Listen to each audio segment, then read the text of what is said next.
मंगल जरा तूळ भरायला पाणी दे ग मला आणून. मम्मी थांब, मी आणतो पाणी, तू कर काम. मंगल आज कुणीकडे टोनाला दिवस उजाडलाय ग. बिन सांगताच सगळी कामं करते या.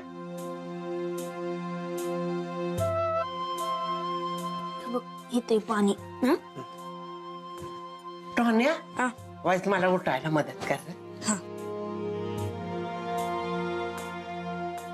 हे बघ काठी.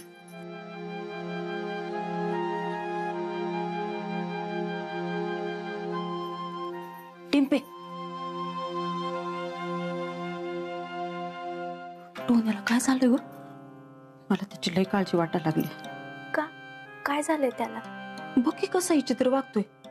आज न सांगता कामं ऐकली, न सांगता आंघोळ बी केली, न सांगता आजीच्या माझ्या पाया पडला, आता न सांगता अभ्यासाला बी बसलाय. बघ की किती मन लावून अभ्यास करतोय.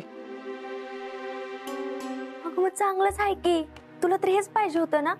अगं ती समज खरं आहे, पण मला वेगळी चिंता लागली. मंजू गेल्याचा धसका नाही ना घेतला, डोक्यावर परिणाम नाही ना होणार त्याचा. मम्मी असं काय बोलतेस? तसं काय नसेल, 2-3 दिवसात परत पहिल्यासारखं वागेल तू. तसं झालं तर ठीक आहे, नाहीतर तुला तर माहितीये लय अभ्यास करून लोकांच्या डोक्यावर परिणाम होतोय. तू आपलं एक काम कर, तू ना डॉक्टरांच्या कानावर ही समज घाल, बघू ती काय म्हणतायत. अगं मम्मी, तो काय आजारी पडलाय का डॉक्टरांना सांगायला? आपण 2-3 दिवस आणखी वाट बघू. त्याचं वागणं नाही बदललं तर मम्मी सांगते ना डॉक्टरांना. तू कशाला टेन्शन घेतेस? बरं ठीक आहे, अजून 2-3 दिवस वाट बघू. मी येते.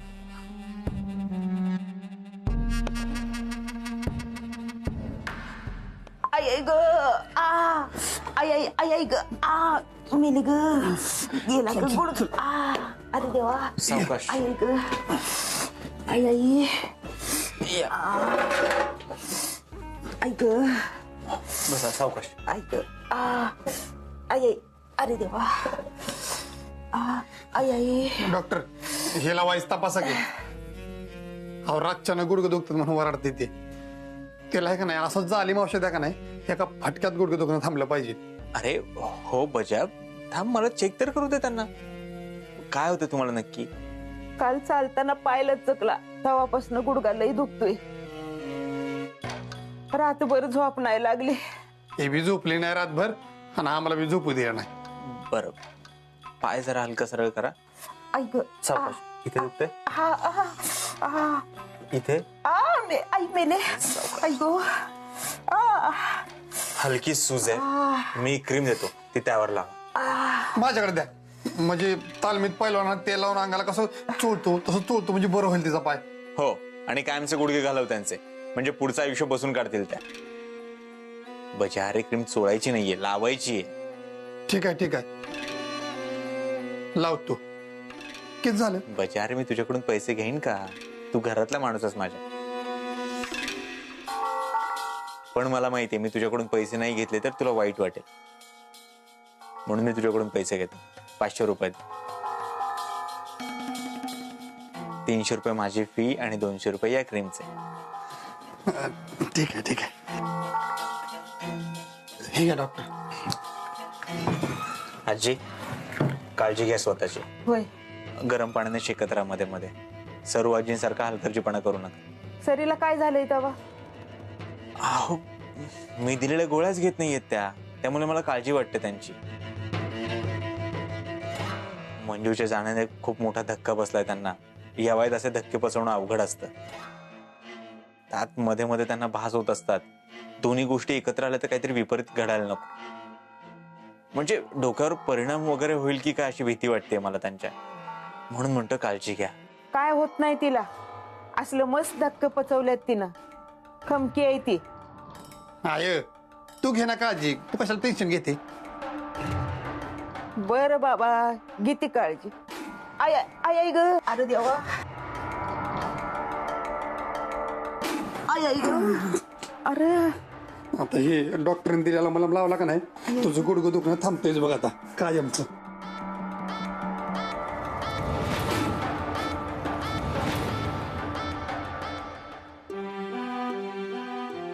नकोय मला गोळ्या. इच्छाच नाही जगायची. अहो असं काय करता? मंजूला वाईट वाटेल हो. मला माहितीये की तुम्ही गोळ्या नाही घ्यायच्या ना, तेव्हा ती ओरडायची तुम्हाला. घ्या. तू काय ऐकणारच नाहीस मंजू.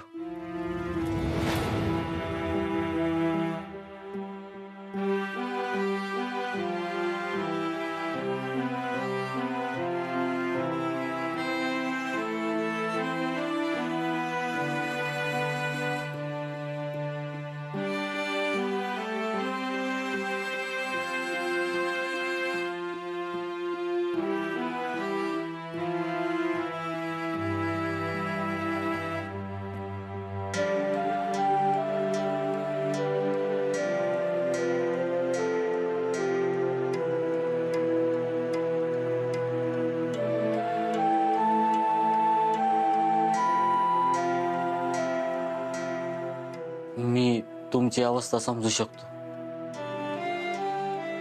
मंजू आपल्यात नाही हे सत्य स्वीकारायला पाहिजे आता तुम्ही. मला माहिती की काही गोष्टी आपल्या हातात नसतात, पण आता त्याला दुसरे काही पर्याय आहे का? माझी बायको पळून गेली होती ना, तेव्हा माझी अवस्था पण सेम तुमच्यासारखीच होती. समजा गावाला कळालं, समजा गाव हसत होत, पण मंजू एकटी अशी होती ना की ती माझ्यावर हसली नाही. तिने मला सांगितलं की वाईट वाटून नको घेऊस, हे लोक काय बोलतायत ना त्यांच्याकडे लक्ष नको देऊस. तेव्हा मी तिला म्हणलं की लोक काय म्हणतात त्याचं वाईट वाटत नाहीये मला. मला तिची आठवण येते. हे सगळं मी कसं विसरू येत नाही कळत. तेव्हा तिने मला एक गोष्ट सांगितली. एसटी मध्ये आपल्या बाजूला बसलेला व्यक्ती त्याच्या ठिकाणी उतरून जातो. कुठलाच व्यक्ती आपल्या बरोबर शेवटपर्यंत नसतो बघा. पण स्वतःला ना एक गोष्ट पक्की सांगून टाकायची की आयुष्यभरासाठी कोण कुणाला पुरत नाही. आपल्या आयुष्यात पण अनेक माणसं येतात. काही माणसं काही दिवसांसाठी असतात, आयुष्यभरासाठी कोणी नसत. जेव्हा आपण स्वतःला ही गोष्ट समजवू ना, तेव्हा आपल्याला त्रास कमी होईल.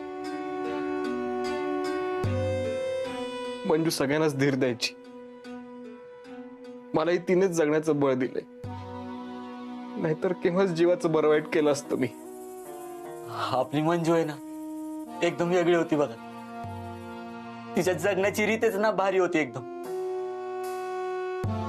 आपल्याला पण असंच जगायला पाहिजे, तेव्हाच तिच्या आत्म्याला शांती भेटेल. तुमचं सगळं पटतंय मला नामा, पण खूप अवघड जात आहे जगायला. तिच्याशिवाय जगू शकत नाही मी. सतत ती असल्याचे भास होतात मला. असं वाटतं ती इथेच आहे अजून.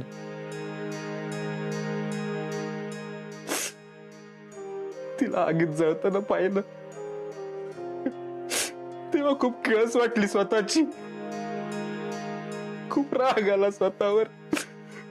मी वाचवू नाही शकलो तिला, वाचवूच शकलो नाही.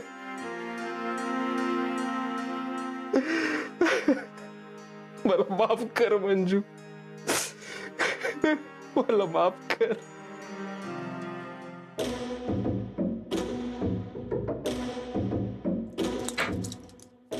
डिंपल, कपाटातली बॅग घे का?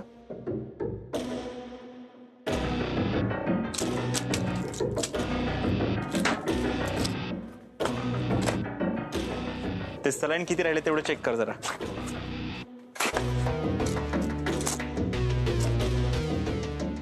डिंपल, काय झालं एवढी शांत शांत? काय बोलू? बोल के कुछ फायदा है क्या? तुम्हाला काय विचारलं तर तुम्ही सांगता का? नाही ना. मग माझी चिडचिड होती ना, आपल्यात भांडणं होतात. मग माझ्या हाती काय लागतं? नुसता मनस्ताप. त्यामुळे मी ठरवलंय इथून पुढे तुम्हाला काहीच विचारणार नाही. फक्त तुम्ही जेवढं सांगाल ना तेवढंच ऐकणार आहे मी. असं झालं तर चांगलंच आहे, म्हणजे माझ्याच फायद्याचं. पण तू अशी वागत नको जाऊस, बोलत जा.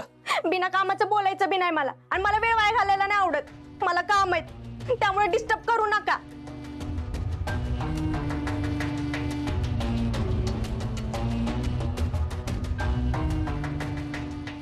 डिंपल, एवढा राग शरीराला चांगला नाही. बोल, काय झालंय? त्या दिवशी मंजू दीदी तुमच्या खोलीतनं रडत का बाहेर आली होती? काय झालं होतं तेव्हा? अगं जे काय झालं तुला सांगितलंय मी, पुन्हा काय वेगळं सांगू? माझी शपथ घ्या आणि मला म्हणा की तुम्ही माझ्यापासून काहीच लपवत नाही. एक गोष्ट लपवली. वय ना, वाटलंच होतं मला. आता मला खरं खरं सांगा, तुम्ही माझ्यापासून काय लपवताय? डिंपल, मी मंजुळाच्या बाबतीत जे चॅलेंज जिंकलं असं बोललो होतो ते मी खोटं बोललो होतो. म्हणजे मी ते चॅलेंज जिंकलो नव्हतो, हरलो होतो. मंजुळा खूप संस्कारी होती, खूप स्वाभिमानी होती. हो, पण मी तिला आवडायचो. तिने मला कधी स्पर्शही नाही करू दिला. आतल्यात खूप घुसमटत होती ती. तिला माझ्याशी लग्न करायचं होतं. काय? हो, तिचा नवरा जिवंत असल्यामुळे तिला माझ्याशी लग्न करता येत नव्हतं, आणि तिचा नवरा हा असा असल्यामुळे ती त्याला सोडूही शकत नव्हती. त्यामुळे तिला काय करावं हा खूप मोठा प्रश्न पडला होता. अमर असा असूनही ती त्याच्यावरती खूप प्रेम करायची, खूप काळजी घ्यायची. एवढीच प्रेम करणारी, काळजी घेणारी बायको माझ्या नशिबात आली असती तर मी खूप सुखी झालो असतो. पण हे सुख माझ्या नशिबात आलंच नाही. डिंपल, मला माझ्या सुखाचं काहीच वाटलं नाही ग, पण मला तिला सुख द्यायचं होतं. जगातली सगळी सुख आणून तिच्या पायाशी ठेवायची होती. तिने आजपर्यंत जे जे भोगलंय, जो जो त्रास सहन केलाय, त्या त्रासाच्या पलीकडे जाऊन मला तिच्या चेहऱ्यावरती आनंद बघायचा होता, तिच्या चेहऱ्यावरती हसू बघायचं होतं. पण डॉक्टर, मंजू दीदीच्या बाबतीत जे काय घडलं ना ते कोणाच्याच बाबतीत नाही घडायला पाहिजे. तिला बी वाटत होतं इतर बायकांसारखं तिला बी सुख भेटावं, पण ते सुख तिच्या नशिबात नव्हतं. तिचं नशीब लय खराब होतं डॉक्टर.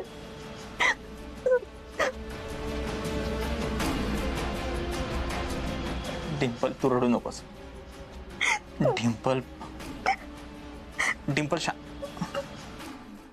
शांत हो. डिंपल, रडू नकोस. शांत हो बरं. हे बघ, मंजुळाला आवडणार नाही आपण असं रडलेलं. मला एकाच गोष्टीचं समाधान आहे, चॅलेंजच्या निमित्ताने मी तिच्या जवळ गेलो, तिला जाणून घेता आलं. थोडे दिवस का होईना माझं प्रेम तिला देता आलं, आधार देता आला.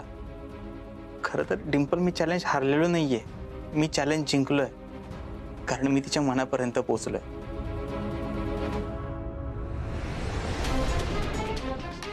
आताही मंजुळा कुठून तरी बघत असेल आणि म्हणत असेल, डॉक्टर, या जन्मात तरी मला तुमचे होता नाही आलं, मी पुढच्या जन्मी नक्की तुमची होणार. डॉक्टर, एवढं प्रेम करत होती मंजू दीदी तुमच्यावर? हो, खूप जास्त प्रेम करत होतो आम्ही एकमेकांवर. तुला जर का खोटं वाटत असेल ना तर माझ्या डोळ्यात बघ. माणूस तोंडाने खोटं बोलू शकतो, डोळ्यातून नाही. डोळ्यात बघ माझ्या.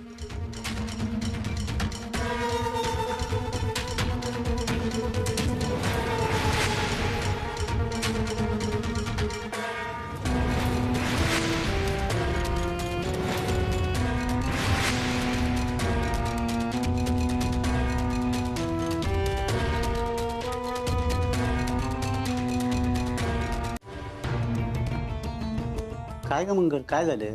कसला विचार करत आलीस? ज्याचं भ्या वाटत होतं ना तीच झालं. डॉक्टर आणि डिंपल. मी अवंती अक्कांना नावं ठेवली, पण मी आज माझ्या स्वतःच्या डोळ्यानं बघितलंय. ती काय नाही, बस झालं काम बिम. मॅ डिंपलला डॉक्टरांचं काम सोडायला सांगते. अगं, डोकं फिरल्यावर काय बरळतीस तू? डिंपलनी काम सोडल्यावर घरात काय खाणार आहेस? आणि एवढा मोठा निर्णय घ्या असं बघितलंस काय तू? डॉक्टर डिंपलचं डोळं पुसत होतं.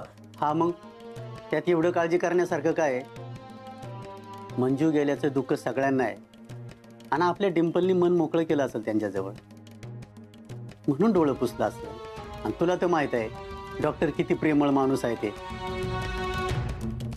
सगळ्यांनी त्यांचा आधार वाटतो. ती मला काय माहित नाही. आपल्याला उपाशी राहायला लागलं ना तरी बी चालेल, पण मी या डिंपलला डॉक्टरांकडे काम करू देणार नाही. अगं मग तू सांगणार काय आहेस त्यासनी? सांगण्यापरीच विचारूनच टाकते त्यांच्यात आणि डिंपल मध्ये काय आहे ती. डोकं फिरलंय का तुझं? एकतर आईमुळे त्यांना लय दुःख दिलंय आपण, तरी बी ते काय बोलत नाही. आईचं वय झालं म्हणून गप बसलेत ते, आणि त्या तू असं काय बी करायला लागलीस तर त्यांना किती वाईट वाटेल बरं. आपली मुलगी आहे आणि त्या देव माणसाला जा विचारायचा वय. तू काय करायचं नाहीस, मी बघतो काय करायचं ते.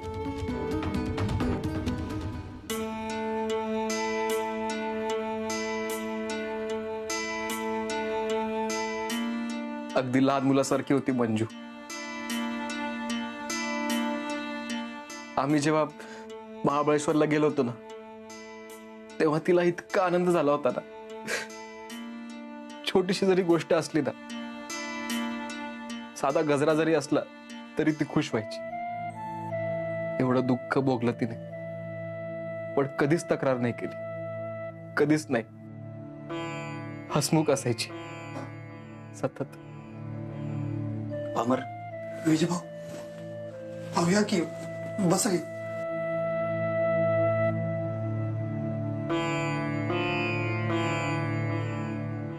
लय भारी वाटतंय बघा तुम्हाला असं बघून.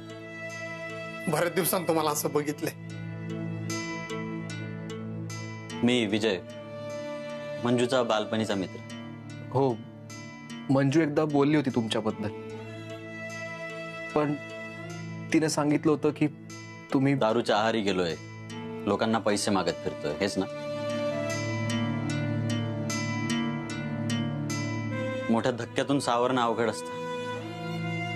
मी नाही सावरू शकलो स्वतःला रेशमाच्या धक्क्यातून. पण तुम्ही समजदार आहात, तुम्ही सावरा स्वतःला. अमर, आणि जमलं ना तर गावातून निघून जा लवकरात लवकर. हे गाव, आपली जवळची चांगली माणसं आपल्यापासून हिरावून घ्यायला लागली. मी रेशमावर खूप प्रेम करायचो,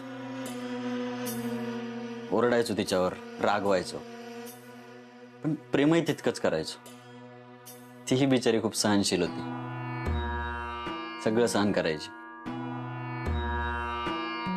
कधीच मला उलटून बोलली नाही, आवाज नाही चढवला माझ्यावर. सगळं ऐकायची, मी सांगेल तसं सगळं करत राहायची.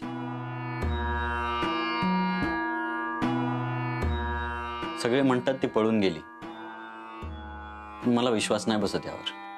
लहानपणापासून ओळखायचो मी तिला. प्रत्येक कामात चोख होती, तिच्या सगळ्या गोष्टी परफेक्ट असायच्या, अजिबात वेंधळी नव्हती ती. तिच्याकडून अशी चूक होणं, तिचा असा अपघात होणं शक्यच नाही आम्हाला. माझाही विश्वास बसत नाहीये, कारण कधी घराबाहेर जाताना मंजू आठवणीने गॅस बंद करायची, आणि थोडा जरी गॅस लीक झाला असता तर मला वास आला असता. मी तेव्हा घरात होतो. पण तुम्ही जपून राहा, स्वतःची काळजी घ्या. मी आहे. विजय भाऊ,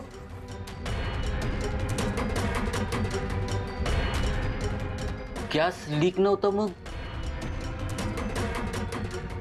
असं कसं झालं? मंजूला काही टेन्शन होतं का? नाही, मला सांभाळताना, माझं सगळं करताना ती कधीच डगमगली नाही. हा, पण मागचे काही दिवस कुठल्या तरी टेन्शन मध्ये होती, हे नक्की. काहीतरी घडलं होतं जे मंजू मला सांगत नव्हती, माझ्यापासून लपवत होती. काय घडलं असेल माहित नाही. नाही, ती आत्महत्या करूच शकत नाही, यावर मी ठाम आहे. आणि अपघात होण्याची शक्यता फार कमी आहे. आता उरली ती शेवटची शक्यता, घातपात. तिचा कोणी घातपात तर नसेल केला ना?